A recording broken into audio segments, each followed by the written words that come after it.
Welcome back to my podcast. This one is going to be the last episode for this year. There were a lot of recordings this year. We talked to different guests, we talked about different things, but I wanted to end this year's last podcast episode with something productive, talk about some failures, talk about New Year resolutions, and maybe talk about some festivities. So I've invited Ajitesh, who is a founder of Workday Physique. He helps people lose weight, and I'm always inspired by his content. He has been on my podcast before. This is the second one which we'll be doing this year. Welcome to my podcast, Ajitesh. How are you? Good, Varnit. I'm happy to be here and really excited to have a great conversation. Yeah. So how was your year? What were the highlights for you? I would say the year was pretty good, but there were so many different things going on. I remember the last time I came here, I had not weight trained for 4 weeks, and I thought I would get back into it like soon after, but that 4 week turned into like 8 months, and it was only in October that I got back into training again. So I would say the year was full of personal growth, business growth, and a lot of the systems that I had not figured out during the beginning of the year, I could figure out towards the end of it. And in terms of personal growth, I would say I ended up reading a lot this year. My goal was to read 15 books, but I read like 21 books. That Oh, was great. Like this is the most I have read, like probably in the past 5, 6 years, I would say. So that is great. And besides that, I would say, what else? My dog turned 8 years old. So yeah, that's it. that's actually impressive. Reading 21 books in a year. That's quite a bit, I would say. So, I'm curious also about like what kind of books did you read? Was it for a specific like a niche or a particular author, or is it like a mixed range of books that you read about? Uh, Even like usually I would not read that much, but this time because I was really focused on fixing a lot of things around the business side of things. So I was doing a lot of things where I had no experience in those domains. So I had to read a lot of books on, say, business in general, advertising, marketing, things like that. But otherwise, covering a lot of different interests of mine, like besides that. So it was more like very purpose-driven reading, I would say, because I Okay. had to learn these things.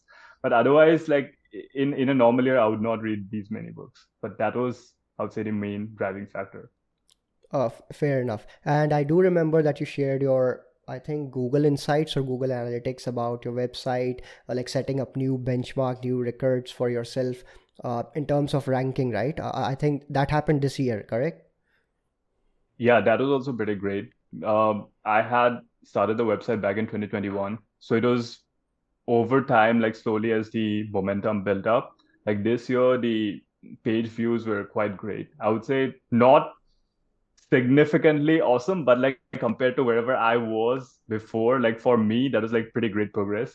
So yeah, that was also, I'd consider that as a milestone, I'd say. Nice. Also, one other thing that you like mentioned right now was that you like started training again, started training consistently again. And I do remember that you set up some benchmarks for the upcoming months of January or Feb, where you want to like probably look like a certain way at similar weight ranges or if not lesser weight ranges. So I'm also looking forward to that. Let's just talk about a little bit more about social media because every time like when you like use it as for your like business purposes or personal scrolling or whatever your reason might be for using social media, you see there's a new bar of stupidity that is just set up there, and it does like irritate me, but I can't do anything about it, so I just let it slide. Not that it matters much, not that it affects my lifestyle in any way or my mental space, but I do notice that something new or the other comes up, and it's just plain, I would say plain stupid. But I'm sure you must have noticed something similar. So do you recall any instances or moments that caught your eye, and maybe some insights on how to tackle that? Well, when you talk about that, the only thing that really stands out is Liver King. Because like for people that are not aware of who Liver King is, like I'll just give like a brief thing. So Liver King is this fitness influencer who suddenly blew up like during COVID, and he's like this huge muscled up guy. He goes around shirtless everywhere, and he says that the reason he looks like that, like a big huge chunk of muscle is because he lives like his ancestors. He gets sunlight exposure. He eats raw liver, and that was his thing. And he blew up like to some million followers, and he has his own supplement chain and everything. But it recently like was exposed that he was on a bunch of steroids, and he would spend upwards of some $10,000 per month to inject all of that stuff into his body. So that was revealed, and it was like a shock to many, but I don't think it was like that big of a shock to people in the fitness community, because like he was clearly on Yeah. stuff. But it is so easy to fool like regular people with that, because he's so confident and he goes around everywhere shirtless, and it seems like he's living that lifestyle that he talks about. But yeah, I feel like there are so many of these con artists and scamsters, especially in the fitness industry, wellness industry, that try to sell different things. And it's getting even crazier over time. Like there's always some new crazy thing out there, and people like easily believe in it. So yeah, you're correct, kind of like about the social media thing. Yeah. But if I were to say that, as a regular person, if you want to avoid that, the first thing would be to just not get your main information through social media, I would say. Because you can never really rely on that source. Because I know that even for myself, for domains and fields that I'm not very familiar with, if I come across content, I'm pretty sure I'm consuming stuff that is full of misinformation, full of like what someone from that domain would consider pretty stupid. But like I'm consuming it, and I'm probably thinking that, oh, that is very legit stuff. So I try to like consciously just not consume anything from social media first, like as a first resource. So besides that, I really don't know. Like this was pretty funny, I would say, the Liver King episode as a whole. And like his opening lines about something about being primal or something like that call out card, whatever he does that, uh, like that should be the like, red flag that you're looking for, right? That should be the red flag that you should be aware of. Like no one does that. I mean, like a person with no background in fitness science or exercise science or nutrition, any a smart person with some common sense might even avoid like watching or relying on that information that is being shared by him. So yeah, that's what I would like to add on to this. But anyway, it's like it was like it was right out there. You can just see from the first 5 videos or 6 videos that no, that's not how things are done. That's not how things are supposed to be, no matter how appealing or fancy it may sound. So yeah, like from my lens, I think I have seen a lot of weird random misinformation being spread. It's just like it might be somewhere in the corner of my head, but I don't seem to recall anything like as big as something like this, whichever happened, it got a lot of eyeballs and things happened around it. I mean, I think he later posted some apology video or something or whatever. I didn't get a chance to go through it, but sure. So next thing I wanted to like ask about was this misinformation, right? And let's not just limit it to like fitness or exercise or nutrition. It could be in any aspect. It could be like related to history. It could be related to any political information. Basically, it could be anything. Misinformation is super easy to spread. The reach is always high around the same for some reason. Maybe the negative connotation attached to certain statements or certain facts makes these kind of like rumors or big waves around it. But I think we talked about a little maybe in the last episode. Like I'm not sure, but I would still like to pick your brain around it. How to like tackle certain instances, because like there is no right or wrong, like a blanket statement that is put out there that you can just segregate certain information or people in those like boxes, that this is completely a wrong person, this is completely a right person. There are some certain things that those wrong people say which makes a lot of sense, which can be used in a like a healthy argument or a healthy debate. But on the other side, the right people can't always be right. They also get things wrong. So how do you tackle this this basically this confusion, or let's say the information shared by the both sides? Because sometimes there's no middle ground. You have to be an extremist at some point, but in certain scenarios you may have to choose the middle ground and see what turns out later. So I would like to know your thoughts around the same. Okay, so this is kind of like related to the previous question, like in a way, because in social media, I think misinformation like gets amplified really quick. And I've seen some people who I would consider like personally very sensible people, like even they, like in the heat of the moment, I would say they hit that retweet button with some comment of theirs, which makes no sense to me at that instant, but I can see like how that can happen because social media, uh, it evokes like this emotions in you, and you feel like instant rage because of this rage baity kind of content, which gets a lot of reach, and that provokes people to engage in such content, and that leads to the spread of misinformation. So going back to like whatever I suggested earlier, like if you feel that something sounds very controversial, something sounds like maybe you should fact check it, that fact checking should not be done on social media itself.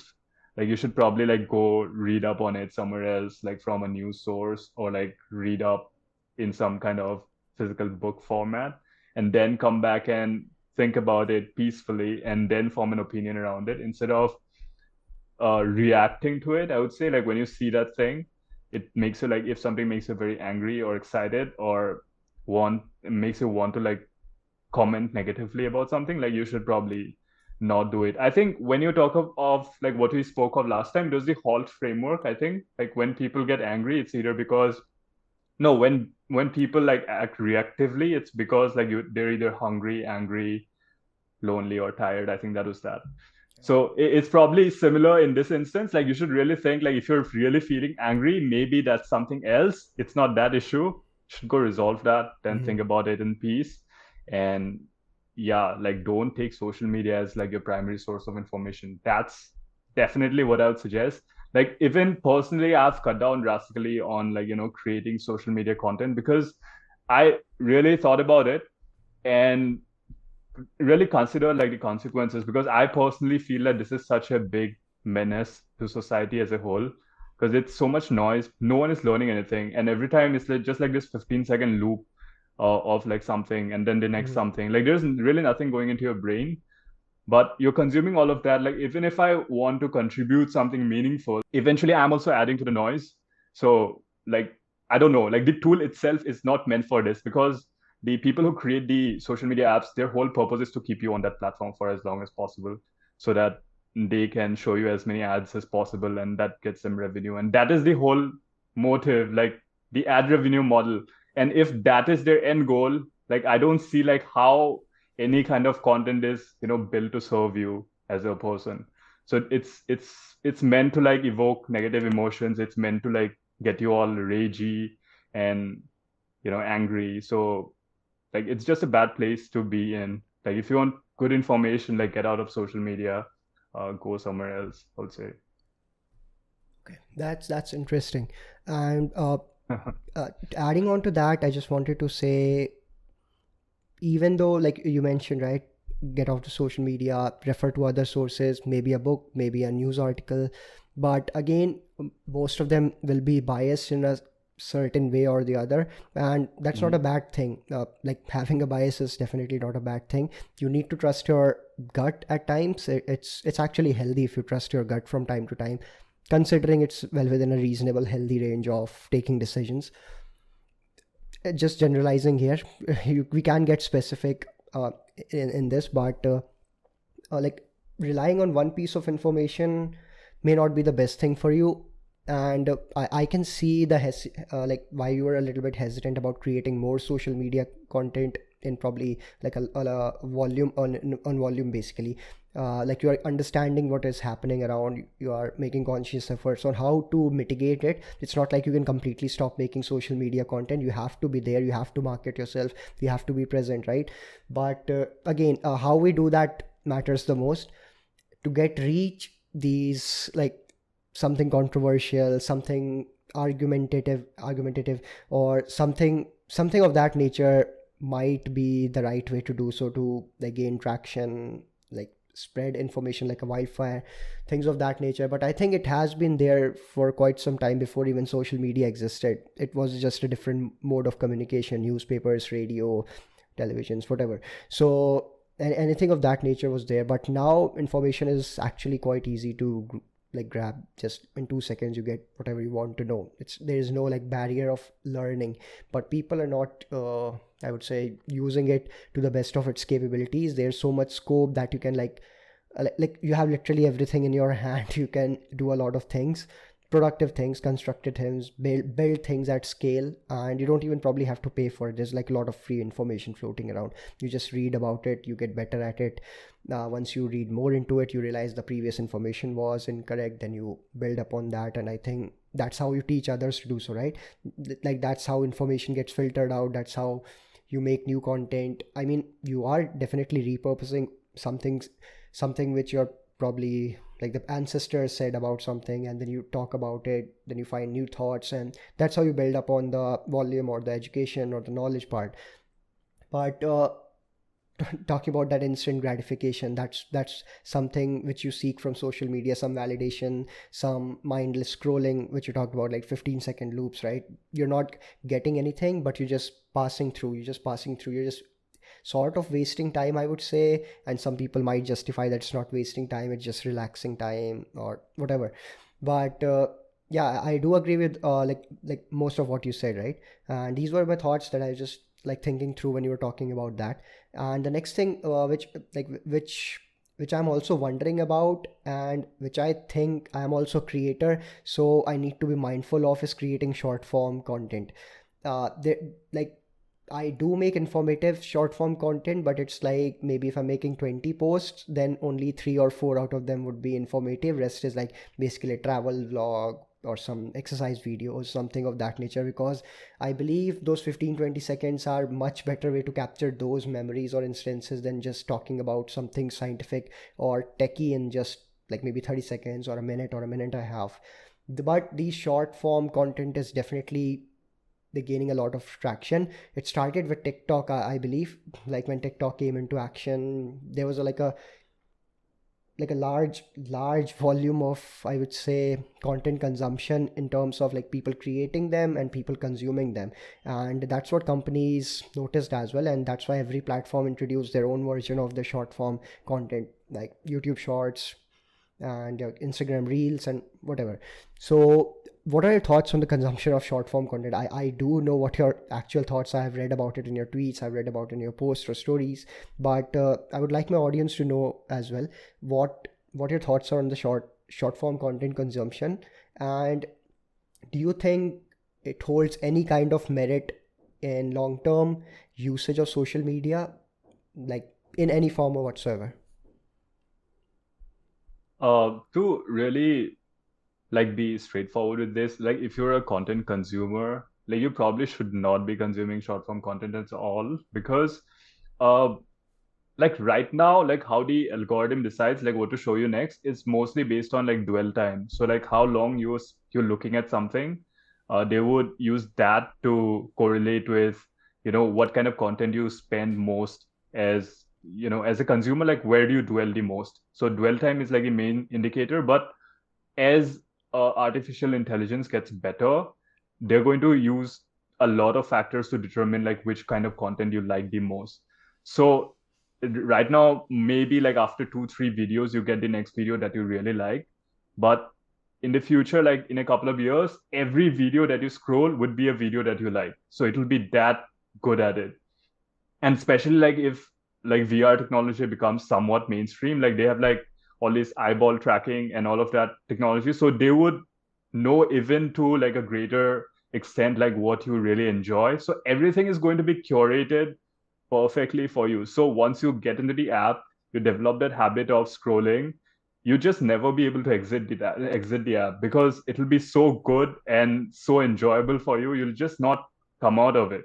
So this may seem like very euphoric and something very enjoyable, like you mentioned that some people consider this relaxing, but in the end, like whenever you spend time consuming short form content, like 1 hour of scrolling, if you come out and really think of it and ask yourself, like, what did I actually learn from that 1 hour, which I can apply to whatever I'm trying to do right now, you'd not be able to figure like anything substantial. It would just be 1 hour of, mindless scrolling. So, and that kind of, it's very fatiguing as well, because 15 seconds of hundreds of videos, it's like your brain is constantly switching from activity to activity. Like today, like after this podcast, when I go and do something else, the memory of this podcast is going to like lag there for a while before I completely can shift focus to that new activity. But imagine like 100 videos, your brain is constantly switching context, and you'll be fatigued as hell like after that 1 hour of constant scrolling, like, and you would not have learned anything substantial. So it's of no benefit to the consumer, in my opinion. It's of a lot of benefit to the platform, because that's what they encourage creators also to do, right? Because they say that create content that captures attention, holds attention, and you feel like, oh, you're doing this masterpiece, like you're hooking people in, you're keeping that, but you're ultimately serving the platform, because that is what they want you to do. Eventually they will create a tech that will keep people hooked like forever, because it'll be that good. But for the consumer, it's not great at all. So like that is the only thing. Like if you really want to learn, to improve, uh, to do something productive out of your consumption habits, then probably, you should not spend time on short form video. That is like what I would say. Uh, so this reminds me of the instance where when I started off my YouTube channel, right? Uh, like starting off with your first video is definitely overwhelming. I would say it was for me actually. Like how do you do it perfectly, right? How do you just put yourself out, talk to the camera, edit out the videos, publish it, setting the right tags, everything of that nature. So I spend a lot of time just doing that. The reason why I'm like sharing this moment is because I was sort of exhausted of the very short form content I was seeing on YouTube. Even those 1 2 minute videos, right? Not even talking about YouTube. YouTube Shorts was not there in 2019 when I started off my YouTube channel, but creators were making 2 minute clips, like 2.5 minute videos, and something similar of that nature. So I thought, I should also try it out and see if I can do it better. So that was my mindset when I like started off my channel. I did make like decent 10 minutes 12 minutes video. I'm actually proud of those long form videos than the 2 3 minute videos which probably gained more views or likes or comments. Like I've deleted half of them because I wasn't proud of them anyway. So that made me realize, based on my content creation journey and what my audience like demands of it, even the people who are close to me, my family members or my friends, who like I have like these 12 or like 13 loyal viewers who will watch every video that I've posted, but that number dropped to 6 or 7 by when I started putting out my podcast content, because my podcast content started off with 20 minutes 15 minutes, then it's never less than 30 minutes, it's 40 minutes, maybe an hour.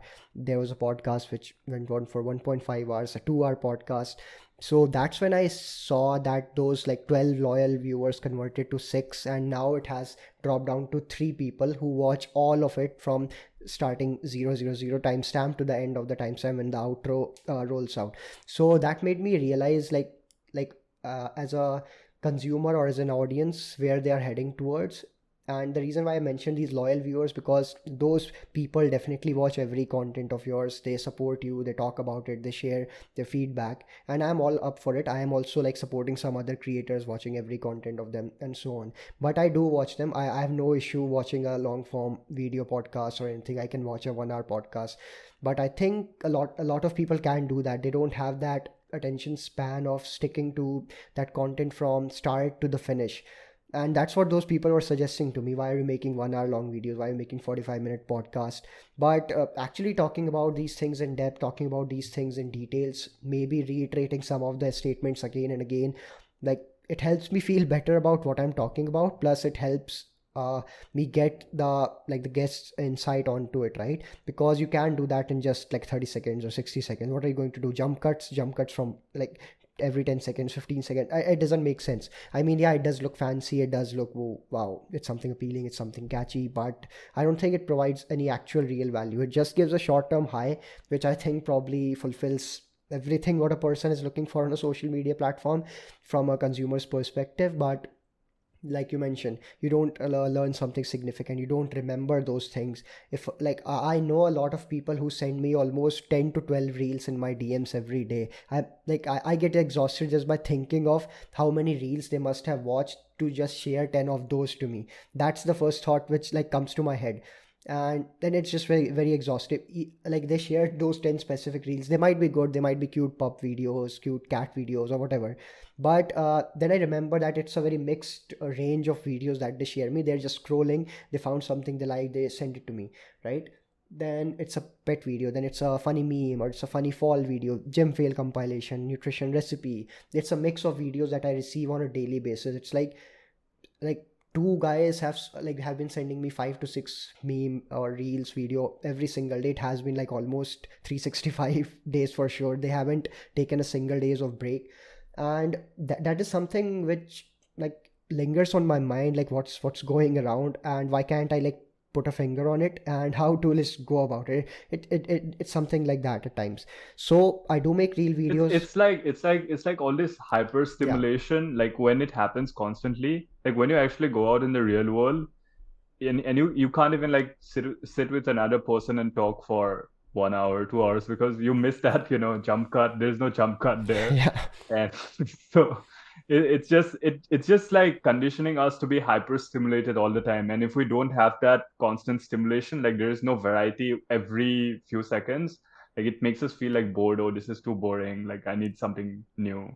So I don't think it's great. I mean, but it is what it is, I guess. Yeah, that's actually a good pointer that you just mentioned. I was totally skipping this one, the conversation part. Like I have met people in real life. I considered myself as an introvert. It took me a long time of practice and repetition to be confident and talk to people. I won't say that I'm like very confident in public. I still have my fair share of struggle opening up, taking my own time to just open up and talk about things. But I consider myself doing fairly decent in that area compared to what I like was doing 5 years or 7 years ago, where I wasn't even able to like talk to people or just approach them or talk to things. But like I do meet new people every time. I'm not talking comparing their social media avatar to their real life avatar. I'm not going to compare that. But as a person, as a human being, you can understand that they're having trouble like holding a conversation. I can see that uh, they're taking a lot of breaks, they're taking a lot of pauses, they're taking a lot of time to think what to say about, and when they say about certain things, it's not very coherent. That's what I have noticed, especially among the younger audience, I would say. Like some of my juniors, I keep meeting around when I'm like going out for a walk. I might meet some of my juniors from my school, from my college, and so on. So I have noticed that thing. But on social media, like they are like I can understand you have to portray yourself as a certain being on social media. So I get that. I'm not judging or something for that. But as a human being, you need to have a way to share your feelings, share your thoughts. It could be written content, it could be like any kind of like share. You have to communicate. How else would you like proceed forward? How else would you make decisions? You need to share your thoughts, your feelings. But I see I see something missing there. So like this conversation part that just triggered me. Like, do you have any thoughts on the same, or like I'm just, is it like a one thing instance that I'm only facing, or you haven't experienced it? No, this is definitely true. I think it's only going to get worse, because I remember sharing like this tweet by the founder of the Gas app. I think it's called the Gas app. It's not available in India, but it's like the newest social media app in the US, which has been topping charts, and it's made specifically for teens. So he said like when teens give feedback, the difference between teens now and teens that he was interacting with as a customer service back in what do you say 2017, the difference is that their ability to converse and speak coherently has reduced dramatically. And this is probably just going to get worse, because now you have all these AI tools to help you. I mean, we are already using AI tools. Like I know that you use Grammarly for a lot of your things, because you're a big fan of Grammarly. I know Yeah. that that's an AI tool. So now it's only going to get like even more advanced, where you just have to prompt and they will do everything for you. So I'm just imagining like in the future, like that written thing will just turn into spoken thing. Like you probably have to just not have conversations. Like the AI will do the conversing for you, and you'll probably not even go out to meet people, because you'll just sit there with just prompting away. But I don't know like what's going to happen, but it doesn't seem to be a great upward trajectory in terms of like conversational skills. But yeah, this is just facts.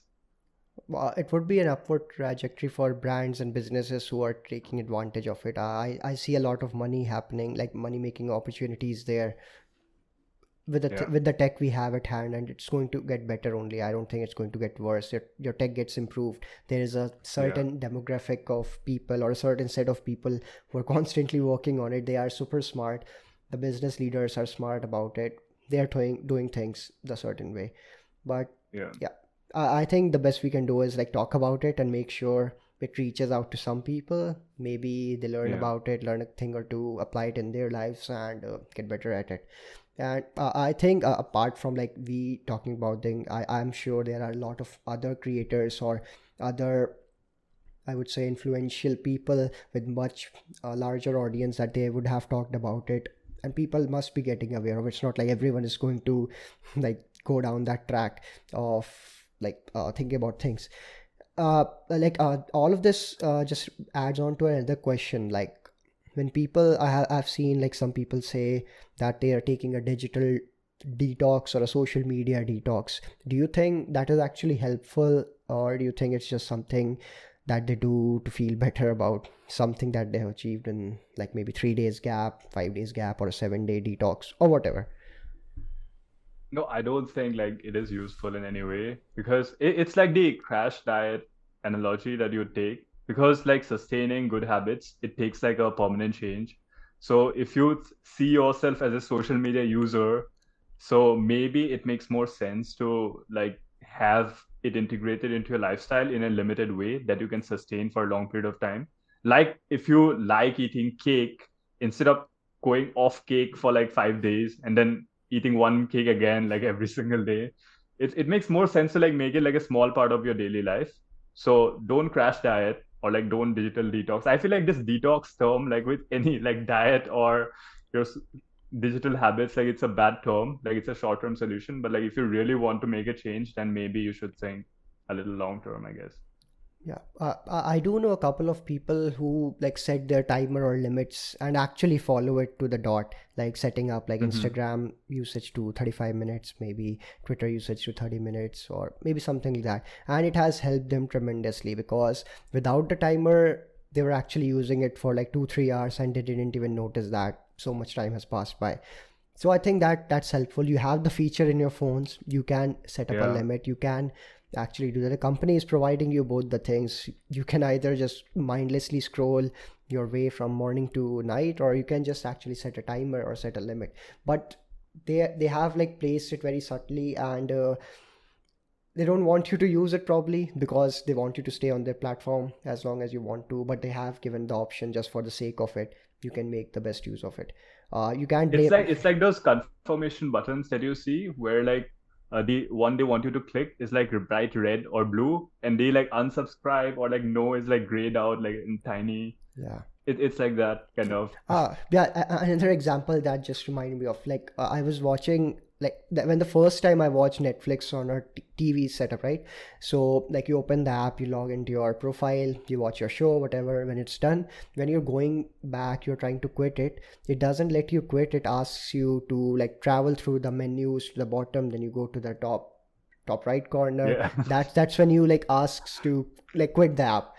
And I think a lot of people just don't do that and just probably watch something or the other because it's too much like work to just quit that application from your TV. I mean, yeah, you can definitely press the power off button, but not a lot of people do that because they are on Netflix, they have some time at hand, they will probably watch another episode and then probably quit it.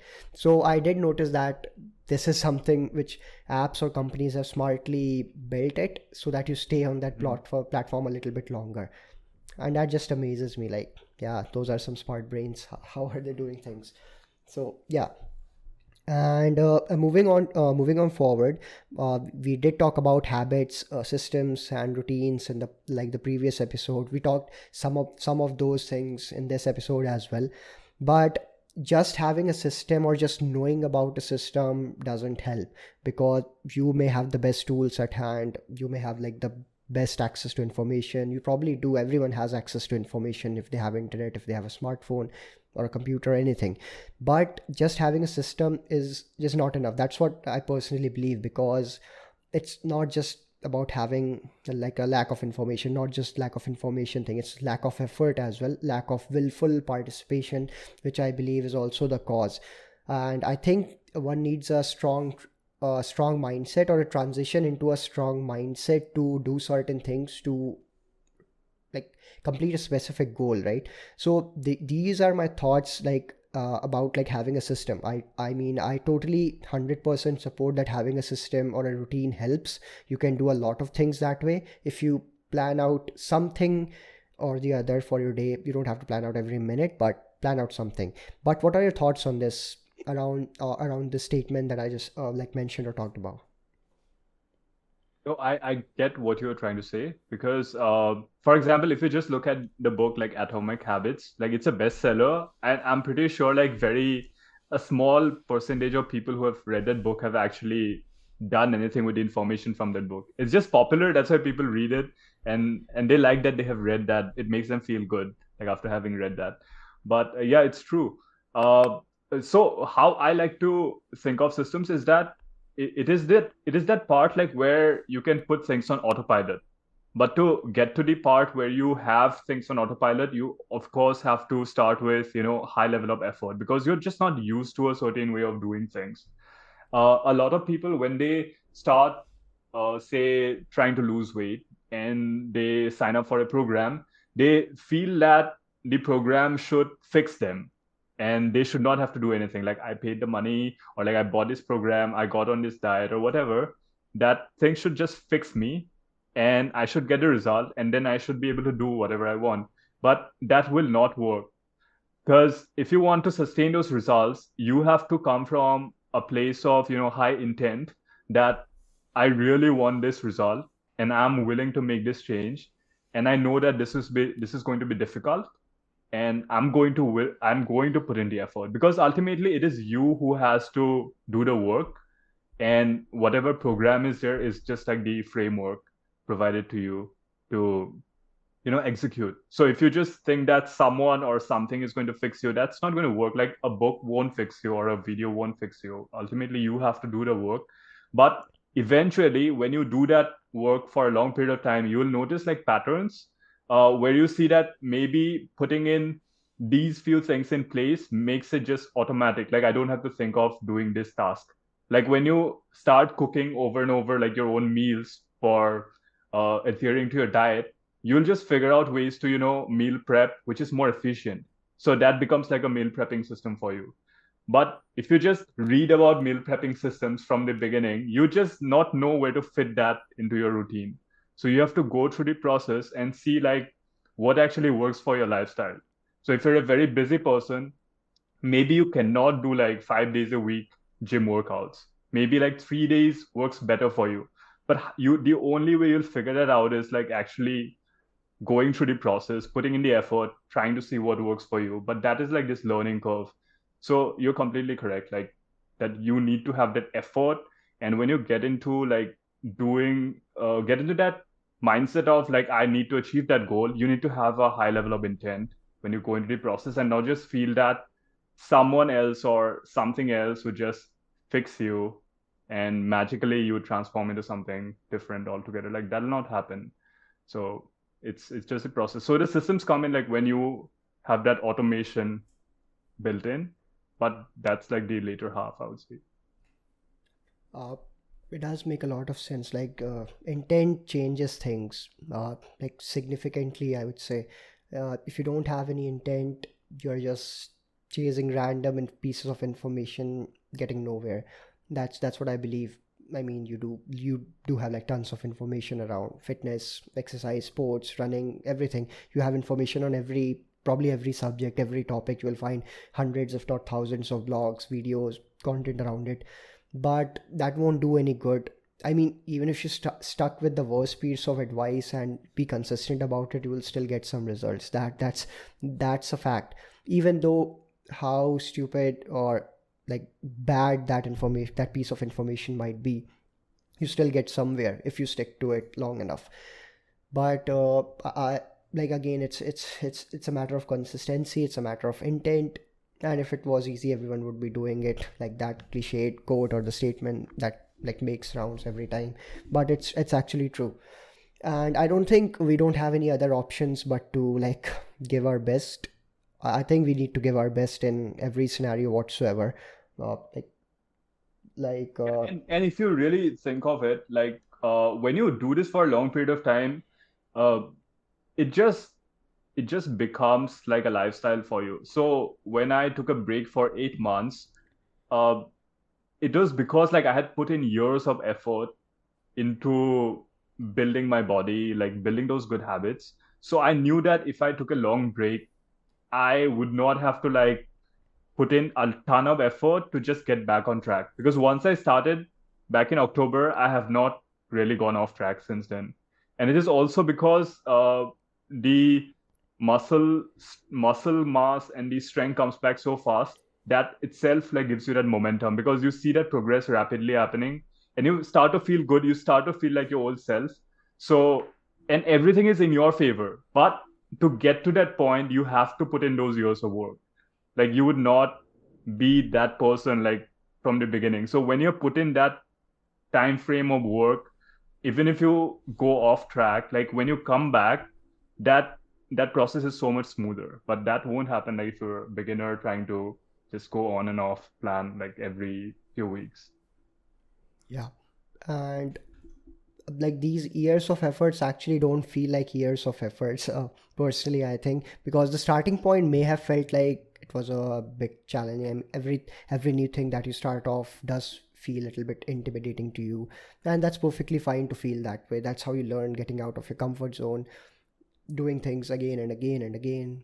And like you said, you took that 8 month break, but you still got back into that routine, you transitioned into it. You didn't probably even have to put in as much effort as you would have to like put in from the day one that you probably worked out, or did some things to like go about a meal prep, planning out your workouts or anything of that nature.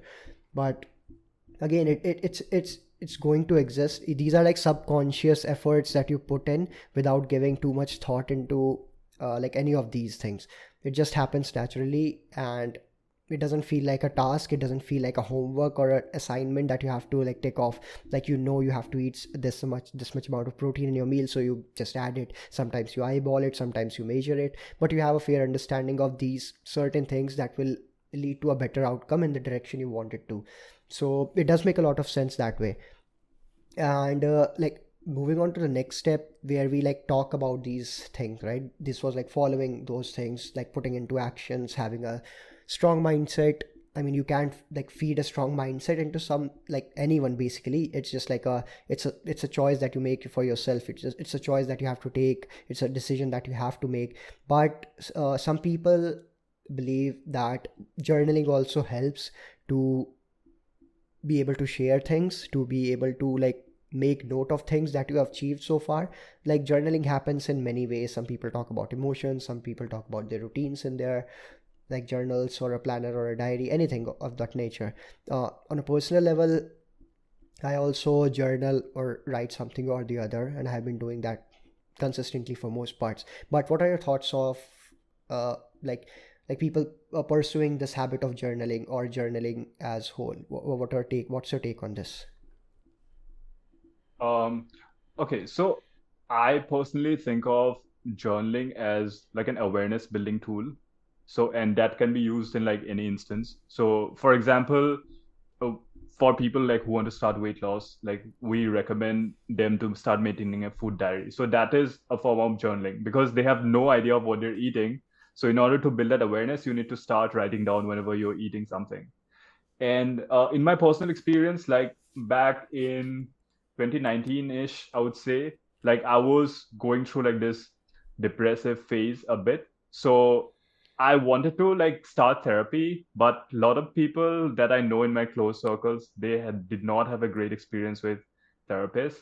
But when I went through a psychiatrist and they gave me medication for like, they gave me SSRIs for depression. But then when I asked them like, should I do therapy in conjunction because I want to also learn the tools, they said like, just take the meds, like don't worry about therapy. So that's what they told me. That was like the psychiatrist.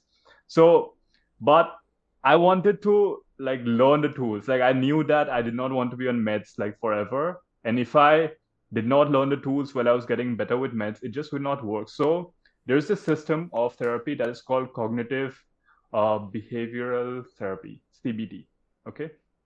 So I tried to read up on that myself. There are like a lot of resources online. Nowadays, there are also apps which do that for you. So they will prompt you and you have to like write the answer. So that is a form of journaling. And that is what I did back in 2019. And it was really helpful because that time I was just not aware of what is going on in my head, like the thoughts. But when you have that framework in place and like very solid prompts, like what, how, like open-ended based questions, and when you write those things down, it like gives you a lot of clarity. It's just similar to like maintaining a food diary. Like when you write those things down or maintaining an app, it gives you clarity around like what you're actually eating. So I think journaling is great for areas in your life like where you don't have a lot of awareness. And for all of us, like we have some of those areas. Like for me, exercise and food, like I don't really have to worry too much about that. I like to have a log because like, it's like a nice record. Like some days I would like to go back and see like maybe I should change this or that, but it's not an awareness building thing for me. But for people who are trying to lose weight, you definitely need that habit. And it's not just maintaining a food diary. I would say if you are someone who has stress eating tendencies or you have like some kind of emotional eating tendency, whenever that episode happens, it's a good idea to make a note of it. Like, this is what I was feeling, this is what I'm thinking right now, this is what I ate, and this is how I felt after eating. So when you have those records, the next day when you look back on that, you would have like this better understanding, like a third party understanding of like what you were actually experiencing as a stressed version of you. So when that next time, like if that situation comes around, you'll be better prepared to tackle that. So I think it's a great awareness building tool that we all should use, depending on like which area of life we are lacking awareness in, I would say.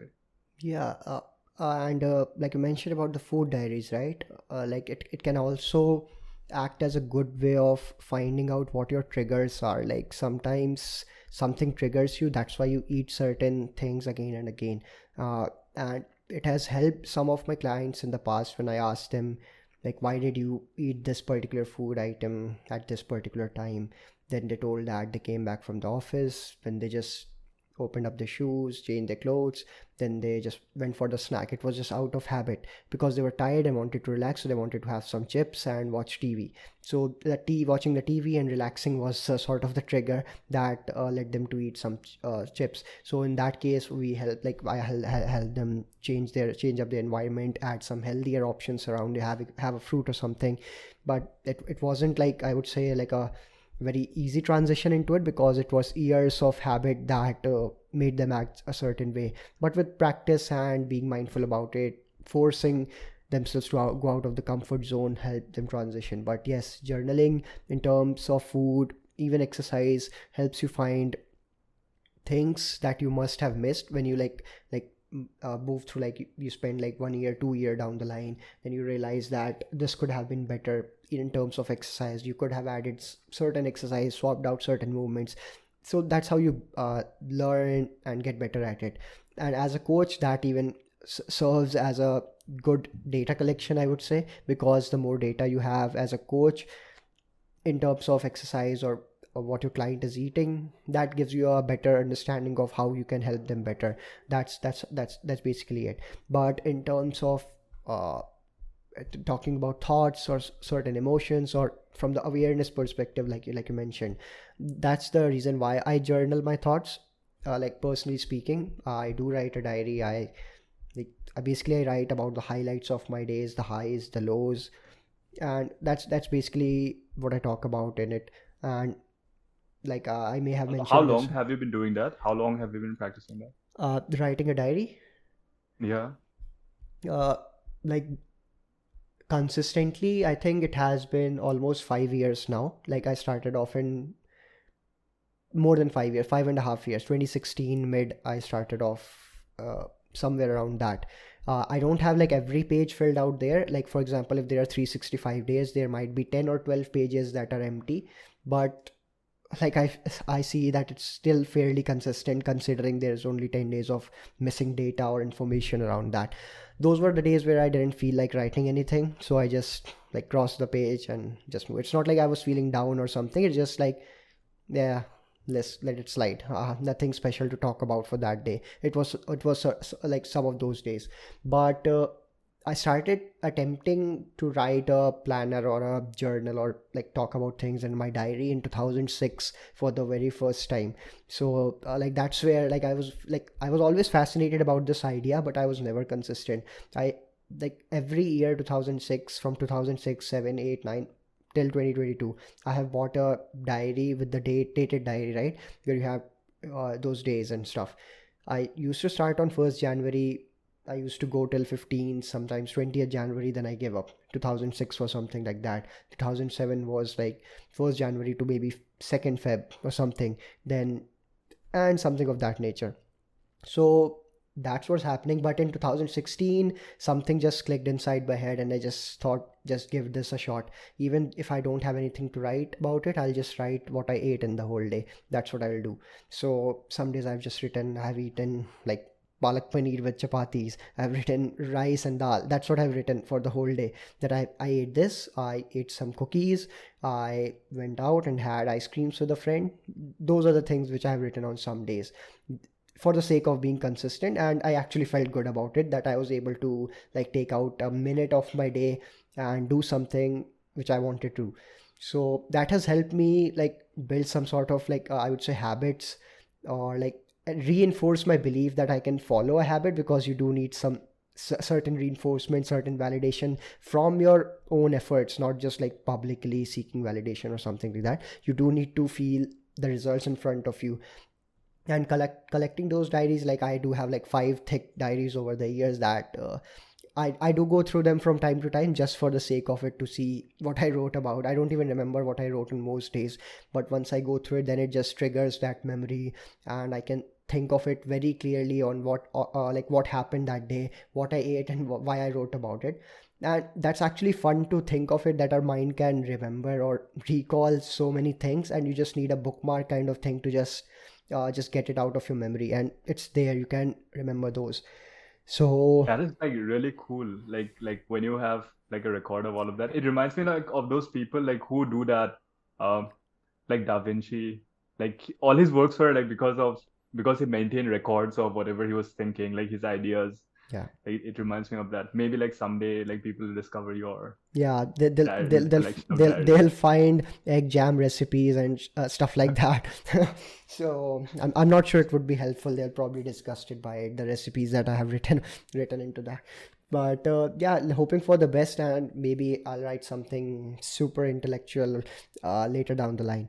But yeah, I just wanted to like talk about my experience with journaling. It has helped me a lot. I wouldn't say in terms of like building up my career or something like that, but in terms of feeling a little bit better, feeling a little bit relaxed, because once you write it down, it's out there.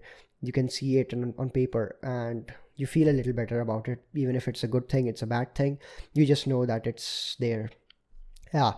And moving forward to it, like we are almost like close to the end of this year, like 15, 16 days left out of this year. Some people will be very high on motivation, like every year, setting up new resolutions, setting up new things to do, setting up good targets, which is a good thing. I mean, you should have specific goals to achieve, specific things to do about it, but most of them eventually fail, or maybe like fail midway and then just give up and think that we'll do it next year. And the cycle goes on and on and on. I know a lot of friends and acquaintances who have been doing this. It's been 6 years. I still hear that they're setting up the same goal. I do comment, like I do not comment on that in any way. That's not my place to do so, but I can see what could have gone better there. But what are your thoughts around this? Like people do try to change their lives. It's not like people don't want to do it, but I think there's a lack of action there. There's a lack of self-awareness in some cases, that they don't understand their own strengths or shortcomings and don't act a certain way, probably imitate others to try to achieve the same way. But what are your thoughts on this? I think it's a good thing that people set goals like whenever there is like something that's symbolic of a new beginning, like a new year or a new month or a new week. New Year is especially like very powerful because it's a global phenomenon. Like everyone is starting fresh, so you feel like this collective enthusiasm. So it's a good thing, but I think it's important to be realistic about like what's to come, because past behavior is like a good predictor of future behavior. So if you have not been able to do this for the past 3, 4, 5 years, the same thing, it's not magically going to be different this year unless you do something differently, like in your approach. So I was listening to a podcast episode recently, and this was about goal setting. And there was this example of sprinters and marathon runners.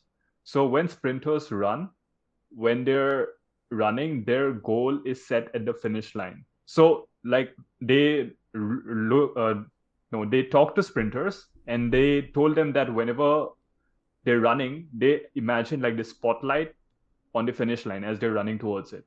But when they spoke to marathoners, the idea was not to think of a finish line, but to think of like a spot that is in their visible, you know, in their visible field of view. So they think of a spot like that is there, like some 50, 80 meters ahead of them.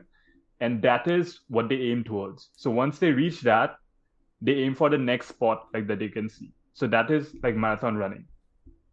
Now, if you think of like really long-term goals, like in terms of fitness or health, it's not a sprint, it's always a marathon because it's a long-term process.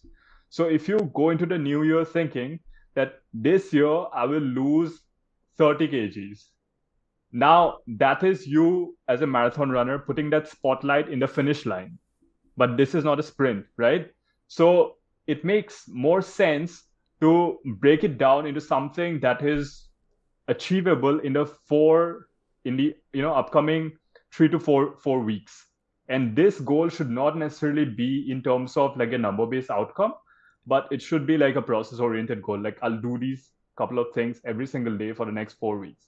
Once you hit that goal, do it for the next couple of 4 weeks, next couple of 4 weeks. But if you just have like this arbitrary, I'll lose 30 kgs by the end of next year, there are no checkpoints to give you that sense of confidence that I wanted to do this and I did this. So that is first checkpoint. And then the next checkpoint. You don't have any of that. So if you go off track in the middle somewhere, you'll feel lost and you'll feel like there's no point to any of this. Like I tried my best. I cannot see any progress in my scale weight. And I don't think this is working. So you go off track. But instead, had you made some realistic, targets for the short term, like I would do 5,000 steps every single day for the next 4 weeks, and you're able to do that, that will give you that sense of confidence that I can do this. And you'd have those reference experiences from the past couple of weeks to, guide your behavior for the next 4 weeks. And by the time the next year ends, you would have achieved maybe not 30 kgs, but perhaps like 20 kgs, which will be like a big deal compared to what you would have achieved if you're just fixated on like that end point and without any checkpoints in the middle. So I feel like that is very revealing. That example was like really enlightening, I would say. Like whenever we're thinking of long-term goals, there is no point really thinking of that end point. And the guest also gave an example of Michael Phelps. So Michael Phelps, I think his 8th Olympic gold, like wherever he was competing, like for his 8th Olympic goal in a certain Olympic event. So when he was swimming, as soon as he hit the water, his glasses went foggy because like water went inside and he just couldn't see.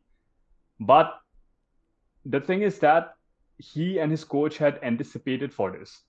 So they had prepped in a way that no matter whether he had goggles or not, he would be able to finish that lap, okay, and win the championship. That was because they not only thought of the competition in terms of beating opponents, but Michael Phelps thought of it in terms of how many strokes do I need to do to complete one lap. So he had that dialed in. He knew exactly how many strokes he needed to get to the finish line. So he was not reliant on vision at all. So he broke down the entire thing into like one stroke at a time, and he would count that, and he won the goal despite not having, clear vision. But if you think of it, if he had not won the goal, he could have come out on the other end and said that it was just because water went into my goggles. It was just bad luck. And that would have justified that. And people would have understood, like, wow, he was meant to win his eighth goal and this was just a bad accident. But because he had prepped so well beforehand and broken down his uh, effort into like these small steps that he could like count one after the other, he could win even in like the worst of circumstances. So the takeaway is probably that, if you have a huge goal, it makes more sense to do something that you can measure short term, like week after week, rather than something that you'll measure only once at the end of like 365 days. So that is like a recipe for failure, I guess.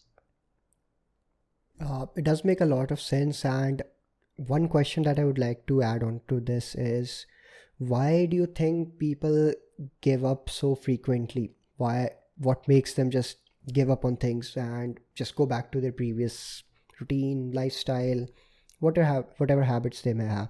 Like, this was the positive end of the spectrum, right?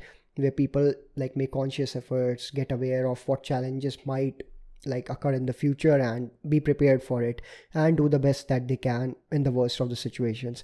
And that should be the like the main outcome of everything that you do, irrespective of a fitness goal, life goals, career goals, anything. But what about the other end of the spectrum, where people constantly give up? Why do you think it happens, and why do you think it happens so frequently? Okay, that really depends on like what our personal strengths are. I would say like in a very generalist way, because if you look at everyone, like everyone has their uh, certain areas of life like where they excel, like in a natural way. They don't have to think too much about it because it comes so naturally to them. So I would feel like in case of at least like physical fitness, a lot of the influencers or fit people that you see have like an innate tendency to, be sporty, or they like doing that activity in general. But for many people, they like the outcome or the idea of having that kind of a body, but they don't inherently enjoy that kind of an activity, I would say. And that is totally okay. Like it may not be something that you are naturally inclined towards, but if you do want that outcome, then you would need to put in that effort.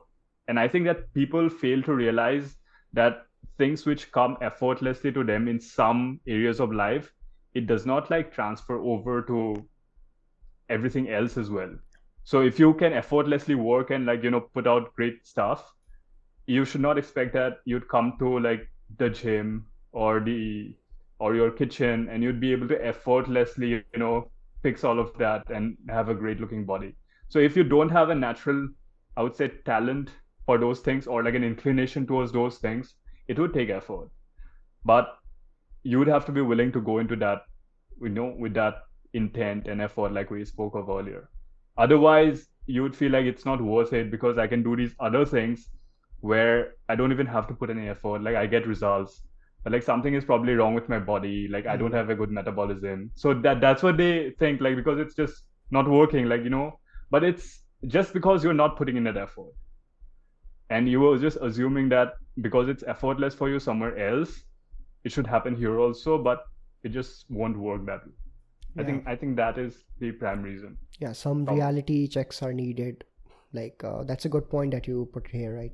uh, you may be good at some one thing, but you can't transfer that excellency in other aspects of your life without putting in the effort. It just doesn't happen that way. It's just a fact that it won't happen. You might get lucky once or twice, uh, and it may work for you, but it's not going to stay unless you put in conscious efforts for extended duration of time, right? And that like that again brings me back to one another question that I wanted to talk about was like, it's going to be Christmas, it's going to be some festival or other. India has a lot of festivals, right? There's no lack of it, and there are going to be tons of deviation around your nutrition, let's say nutrition part. that physical exercise won't be affected as much. But I wanted to talk about this because from a health and fitness perspective only, because I see people like requesting for a lot of breaks or a gap or like a whole part during around vacations or around some festivals, and some of them plan it out smartly, and I have massive respect for them to like take it forward, enjoy the time with their family and still take care of their health, because they chose a smarter approach. It's not like they had to avoid certain things. They still ate with the family. They had meals outside in cafes or whatever vacations they were going on to. But some people like indulge or binge as if there's no tomorrow. Like it happens very frequently, no matter how many times like a person might have reminded them. Or it's not like the lack of information, they know everything, they know what their effort leads to, what result, but they still end up doing certain things which would later turn out to be counterproductive for the end goal that they were looking for. So how do you tackle these situations, or what are your thoughts on how to go about in these certain instances? I mean, in these cases, really, if the person is aware of the consequences of their actions and they still choose to go ahead and do those things, then they should not be surprised like when the consequences actually materialize. Because I mean, if you have been able to assess that if I do this, this will happen, then if you do that and that happens, then you Yeah. should not be surprised. Like I feel like that is the only understanding from this, because all you can do is strategize beforehand and know that if you follow A, you will get B. If you follow C, you will get D. Then it's up to you to make the choice and try to stick to that as much as possible. But you're right that India is a land of festivities, and I mean, I would say there's an upside to it, there's a downside to it. The downside is that if you are a very festive kind of an individual and you also have a very um, huge fitness goal that you want to achieve, these are just not compatible. So you would have to sacrifice one thing, definitely. If you want to stay as this festive person, it's not bad or good, but then you have to sacrifice that other thing, which is just not compatible with that lifestyle. Same goes for people who want to travel all the time. I know that anyone who maintains great physical condition cannot travel all the time. They have to plan like whenever they're going to travel, and if this happens so frequently, they will just lose it completely. So they probably sacrifice on their traveling side a bit because they have to plan ahead of time, and they limit that so that they can stay fit. It's always a compromise, right? But so they have to really think like where is your priority right now, and are you willing to suffer the consequences for your actions. So if you are not, then you probably should not do that. But if you are still going to go ahead, then you will have to deal with that. Otherwise, like it's about what you want, Yeah. like what do you want really. So this travel thing reminded me of some of the athletes or bodybuilders that I follow on social media. I mean, they do travel a lot, but I could see that they plan out their travel very carefully so that their workouts and everything, that meals and everything is accessible to them wherever they are traveling to. They make sure they have information of the nearest gyms, the nearest facility, and everything, and that's how they maintain it. I mean, yeah, it does Yeah. but it does take a toll on their usual routine of what they are like comfortable with at home. But with like super popular bodybuilders for everything, they do have to travel for meet and greets and whatnot, or shows and things like that. But they do manage it, and because they do have their priorities straight. I'm not asking everyone to train like a bodybuilder or an athlete. No one is going to do that. But even like reaching like a fitness goal as losing like 5 kgs of weight requires some additional effort from your end. You won't get there where you want to without like you won't get there if you like put low quality effort or low quality actions out there. It just won't work. Like you may lose a kilo or two, but you won't be losing 5 kilos in the desired time frame or the desired duration that you are looking at. So that's one thing. And regarding the compromise and the sacrifice that you told about, right? It just reminded me of my own story, where I was not eating anything outside. Like, it was my lean phase, my shredded phase, all over. I couldn't afford to. Like, I mean, I could have definitely chosen to eat. It's not like anyone is asking me to just do it. It was my own conscious choice that I wanted to look a certain way, so I have to eat a certain way. I will behave that certain way. And I did get a lot of, I would say, negative feedback from friends or family because I'm going out with them. I even went out on my birthday and just had a salad, and everyone was having like some delicious sweets and whatnot.